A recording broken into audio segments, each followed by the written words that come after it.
Welcome to Phoenix Trading. So here we are again seeing the Nifty weekly outlook now, and this is a Nifty daily chart. And as you all can see, there is a different kind of setup happening since last, I can say, 6 to 8 days. So what is here happening? Nifty is closing in red every day, and still it has been up almost 340 points, or and high was just 500 points almost.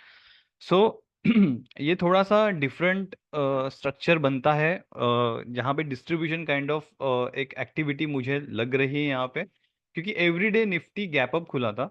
It has been open gap up since last almost every day in last 8 days.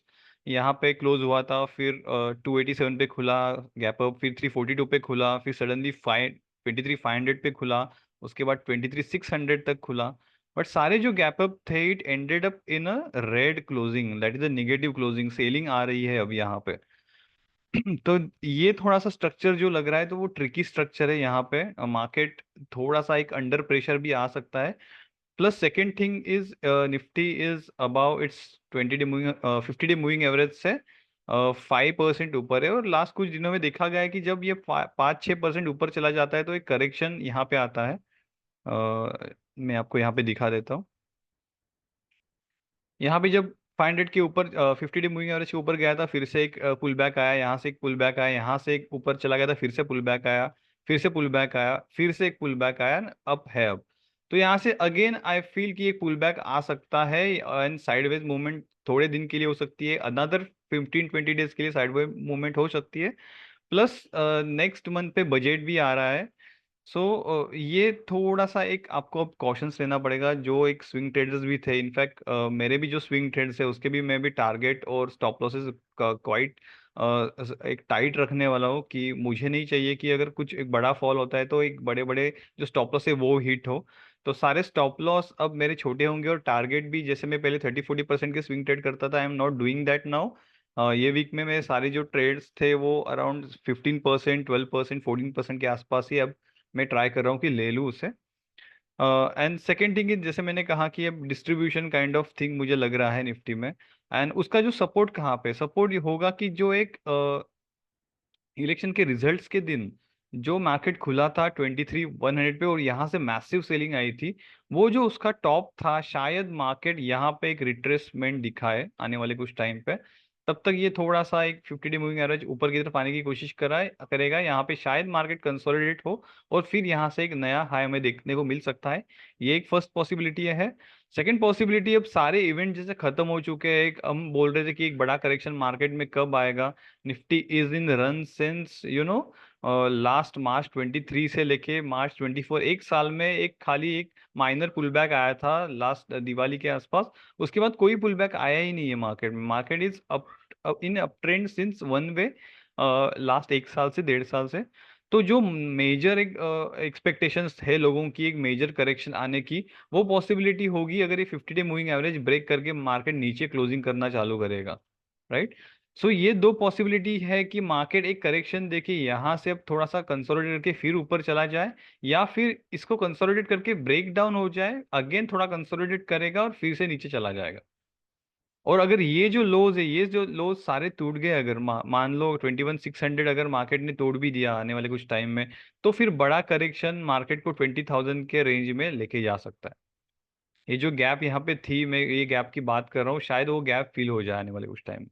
So there are two you know क्या बोलते हैं उसे, कि to possibilities है यहाँ पे, कि एक मार्केट कंसोलिडेट करेगा और ऊपर जाएगा, या फिर एक ब्रेकडाउन हमें देखने को मिल सकता है. It's all depend on budget, कि बजट में क्या हो रहा है. राइट. सो ये था निफ्टी का व्यू, कि निफ्टी में अब थोड़ा सा आपको कॉशियसली रहना पड़ेगा. जो स्विंग ट्रेडर्स है उनके लिए तो स्पेसिफिकली अब नई अपॉर्चुनिटीज आना कम हो चुका है. प्लस एक सेलिंग प्रेशर धीरे धीरे बन रहा है, धीरे धीरे प्रॉफिट बुकिंग हो रही है, एंड ये सटल वे में हो रहा है. तो आपको थोड़ा सा एक प्रिकॉशन लेना पड़ेगा, कि जो वन वे मूवमेंट्स मिल रही थी वो शायद अब आने वाले कुछ वीक्स में ना मिले. Let's going back to another sectors, सारे सेक्टर्स देख लेते हैं अब. This is a bank Nifty. Bank Nifty looking more positive than Nifty, की एक बैंक में काफी दिन से, अनलाइक ऑफ निफ्टी की, एक कंसोलिडेशन मोड में चला गया था, तो उसका ब्रेकआउट आया था. तो ये थोड़ा सा banking sector is powerful than Nifty. तो ये अगर करेक्शन भी आता है तो शायद वही कि ये जो एक ब्रेकआउट और इलेक्शन डे का जो एक गैप अप खुला था वो लेवल तक एक करेक्शन हमें देखने को मिल सकता है बैंक निफ्टी में भी। और अगर ये हाई क्रॉस कर गया तो थोड़ा सा और हमें एक ऊपर की तरफ भी मूवमेंट देखने को मिलेगी, दैट इज अराउंड 53,000 के लेवल हमें देखने को मिल सकता है। तो ये था बैंक निफ्टी का व्यूज। आईटी में अगर देखा जाएगा तो I will apply Fibonacci here. यहाँ पे एक फिबोनाची का मैं लेवल एक ड्रॉ करके देखता हूँ। तो एग्जैक्टली 0.6 से ही एक रिजेक्शन कैंडल यहाँ पे बनी है, राइट। तो मुझे आईटी को एक ट्रेंड जो चेंज हुआ है उसका कंसिडरेशन कंफर्मेशन कब मिलेगा, जब कोई एक क्लोज जो होगा वो आईटी इंडेक्स का 35,800 के ऊपर अगर कोई क्लोज आता है, then I will refer it as a trend change हो गया है। अब तक ये जो एक फिबोनाची के हिसाब से जो एक ट्रेंड है वो एक खाली ये पुल बैक हम मान सकते हैं इसे, अनलेस एंड अनटिल ये इसको ऊपर तक क्लोज ना दे। तो ये आने वाले समय में कुछ थोड़ा सा एक हमें कॉशियसली देखना पड़ेगा कि आईटी इंडेक्स कैसे परफॉर्म कर रहा है, बट एज अगर डॉलर इंडेक्स भी बढ़ रहा है तो आईटी में भी उसका रिफ्लेक्ट होगा और शायद आईटी आईटी अच्छा परफॉर्म कर पाए आने वाले कुछ टाइम में। ऑटो वन वे चल रहा था तो शायद अब कहीं ना कहीं उसे भी एक थोड़ा सा एक पॉज शायद आ सकता है आने वाले कुछ टाइम में, थोड़ा सा एक ये रुक सकता है क्योंकि बहुत वन वे मूवमेंट चल रही है यहाँ पे। थोड़ा सा पुल बैक, जो पुल बैक सारे सारे बाय हो रहे हैं, तो ये भी शायद एक जो पुल बैक आएगा वो जो अगेन मतलब यही है मोटा मोटी कि जो इलेक्शन दिन के जो हाई थे ना, यहाँ पे आपको वेट करना पड़ेगा कि यहाँ से ब्रेकआउट है कि मार्केट वन वे ऊपर गया है। तो आपको अगर नई बाइंग अपॉर्चुनिटी या फिर रिस्क रिवॉर्ड आपका जो बनता है वो सारे इलेक्शन दिन का जो ओपन था वो ओपन के आसपास ही आपके सारे अब रिस्क रिवॉर्ड बनेंगे, यहाँ ही आपको रिस्क रिवॉर्ड बनेंगे। अदरवाइज बीच में आपको entry I not advise to take any entry in between. तो कुछ दिन आपको मेरे ख्याल से वेट करना पड़ेगा यहाँ तक प्राइस आने के लिए। और अगर ट्रेंड चेंज करना है, ट्रेंड यहाँ से नहीं आएगा तो जो ऑल टाइम हाई है उसके ऊपर अगर प्राइस जाने लगी तो यहाँ पे आपको अच्छे स्विंग ट्रेड्स मिलेंगे। बट फॉर इन्वेस्टमेंट आपको थोड़ा वेट करना पड़ेगा। Long long term investment investors जो है उनके लिए ये प्राइस बिल्कुल नहीं है अब नए प्राइस खरीदने के लिए। तो आपको थोड़ा सा वेट करना पड़ेगा आगे की प्राइस एक्शंस क्या फॉर्म हो रही है उसके ऊपर। Same with pharma index. Pharma index भी जो एक चैनल के ऊपर ब्रेकआउट दिया था, शायद उसका एक रिट्रेसमेंट हमें देखने को मिल सकता है। अब अगेन ये थोड़े से यहाँ पे आके पॉज लेगा, ये 50 डे मूविंग एवरेज तब तक आ जाएगा और यहाँ से एक थोड़ा सा हमें ऊपर की तरफ प्राइस एक्शन देखने मिल सकता है। तो फिलहाल के लिए फार्मा इंडेक्स भी रुका हुआ है। मेटल, अनलाइक बाकी के जो सेक्टर्स थे, मेटल उसके इलेक्शन डे के हाई के आसपास ही अभी ट्रेड कर रहा है। ओके। तो यहाँ पे थोड़ी सी अपॉर्चुनिटी मुझे एज अ सेक्टर देखने को मिल रही है कि यहाँ पे एक मेरा प्राइस रिस्क रिवॉर्ड बन रहा है कि ये जो एक लो था, ये लो के ऊपर मैं एक मेरा स्टॉप लॉस रख के एक अराउंड 1:2 के कुछ ट्रेड्स मेटल्स में ले लूँ। तो metal looking better than other. FMCG में जो एक बड़ा एक रैली आ चुका था इलेक्शंस के दिन के में, जो एक अनसर्टेनिटी बनी थी, तो बहुत लोगों ने एफएमसीजी में उसका पार्क कर दिया था। बट जो वोलेटिलिटी बढ़ी थी अगेन, जैसे बाकी स्टॉक बढ़ गए एफएमसीजी में से वो पैसा निकल गया और बाकी के सेक्टर में चला गया, तो ये फिर से नीचे आ गया, राइट। तो अब देखना पड़ेगा कि अगर मार्केट फिर से गिरने लगता है तो ये जो एफएमसीजी के स्टॉक्स है आप उनमें अपना पैसा पार्क कर सकते हो। This is not any kind of recommendation, this is just observation I am sharing with you. So if you want to take any decision you can consult with your financial advisor. So ये था FMCG sector की। FMCG sector में भी जो एक लो बना था वो लो के बहुत ऊपर मार्केट चला गया एंड अगेन उसके बीच में ट्रेड कर रहा है। तो यहाँ पे एक रिस्क रिवॉर्ड अब देखा जाए तो यहाँ पे थोड़ा सा मैं रख देता हूँ, ठीक है। तो अगेन 3-4 दिन का वेट आपको करना पड़ेगा प्राइस एक्शन फॉर्म होने में।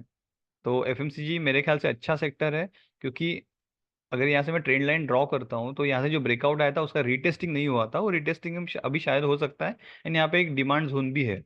तो मेटल हमने देख लिया कि थोड़ा सा इंटरेस्टिंग लग रहा है एंड एफएमसीजी सेक्टर थोड़ा सा इंटरेस्टिंग लग रहा है। तो ये दो सेक्टर आप स्विंग ट्रेडिंग के लिए, नए स्विंग ट्रेडिंग के लिए सोच सकते हो। बट बाकी सेक्टर्स में अभी वेट एंड वॉच ही करना पड़ेगा। पीएसयू भी सेम, कि एक जो बड़ा फॉल आया था उसका एक रिट्रेसमेंट आ गया, बट वो भी फिबोनाची का ही रिट्रेसमेंट था। यहाँ से फिर से मार्केट करेक्ट होने की चांसेस है। पीएसयू स्टॉक बहुत चले थे पीएसयू बैंक्स के, तो शायद अब ये जो एक कूल डाउन फेज है, कंसोलिडेशन फेज है, वो और आगे तक चलता रहेगा, थोड़ा सा करेक्शन भी आ सकता है। So no new positions for swing trading PSU banks also. ये है mid cap sector. Mid cap sector Nifty के जैसा नहीं है, मिड कैप सेक्टर और ऊपर ही चला जा रहा है। तो यहाँ से अगर ये जो जोन है, इसके जो लोज है अगर वो टूट गए तो एक बड़ा फॉल इमीडिएटली आपको देखने को मिल सकता है टुवर्ड्स 50 डे मूविंग एवरेज। यहाँ पे अगर देखोगे प्रीवियसली भी अच्छे सपोर्ट लेके उसने बाउंस दिखाया है। तो मेरे ख्याल से अब अगर फॉल यहाँ पे से आता है, कुछ करेक्शंस आते हैं, मार्केट कंडीशंस जो एग्जॉशन लग रहा है मार्केट में, अगर वो कंटिन्यू रहा तो ये 50 डे मूविंग एवरेज को टच कर सकता है। एंड वहां पे आप एक बाइंग का सोच सकते हो, राइट। सो अभी मिड कैप में भी आई वोंट एडवाइस कि नई पोजीशंस कोई एग्रेसिवली आप ले लो। And last sector is small cap sector, is same like a mid cap sector की जो अब ऑब्वियसली निफ्टी से बहुत स्ट्रांग है, बट नई पोजीशंस के लिए थोड़ा सा रिस्की है। नई पोजीशंस के लिए एंट्री पॉइंट अभी यहाँ पे मैं एडवाइस नहीं करूंगा। सो ये वीक के लिए मेरा इतना ही था कि आने वाले 2 वीक्स अगर मैं समरी बोलूँ उसकी, तो आने वाले 2 वीक्स थोड़ा सा कॉशियसली रहेगा। Kindly stay away with the market. Stock specific runs definitely आएंगी। If you are very pro at it तो you can definitely try to acquire those runs. But stock specific से अच्छा है ब्रॉडर मार्केट में trade करें। Broader market की direction अब sideways मुझे लग रही है, sideways to little bit negative. अगर ऑल टाइम हाई सारों के क्रॉस हो जाते हैं, कुछ एफआई का इन्फ्लो आने लगता है तो प्राइस एक्शन चेंज हो सकती है। बट फिलहाल जो मार्केट का स्ट्रक्चर बना है वो साइडवेज मुझे लग रहा है। सो दैट्स इट, यही था दिस वीक के लिए। मिलते हैं अगले वीक के लिए। Have a nice weekend.